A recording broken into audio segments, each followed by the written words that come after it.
ជាសង្សារតាមពាក្យជីវ៉ាថាចង់រៀបការឆ្នាំក្រោយឲ្យបងចូលស្ដីពីម្ដាយអូនក៏ព្រមទុកអើយមិនយកថ្លៃឡើយដឹងហើយកូនស្រឡាញ់គ្នាចូលដល់ផ្ទះម្ដាយអូនកាត់ថ្លៃគាត់ថាកូនស្រីខុសអីសូមគុំប្រកាន់គាត់ទា10000ថាតិចរៀបការមិនបានពុតធោតូចតន់ម្ដាយអូនសំឡាប់បងហើយអូយខ្មាស់អពុកម៉ែក្បួនធំដងហើយម្នាក់រត់យកគ្រួចប្រាណវត្តឡើង10000អ្នកស្រែកទៅរកអីបានជួយមើលកលយានម្ដាយអូនខាំងបំបែកផ្លូវស្ដាយខ្លាំងណាស់បងសែនស្ដាយក្រោយមិនគួរបណ្ដោយឲ្យខ្មាស់ទាំងម៉ែទាំងឪ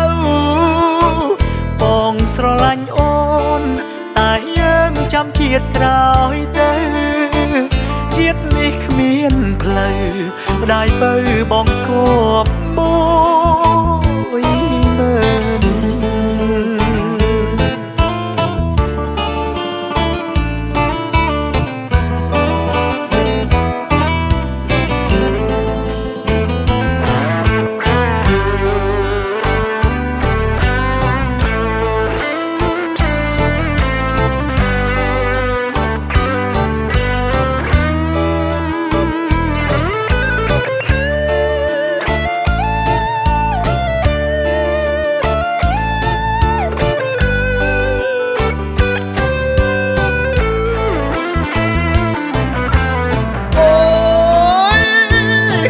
អពុក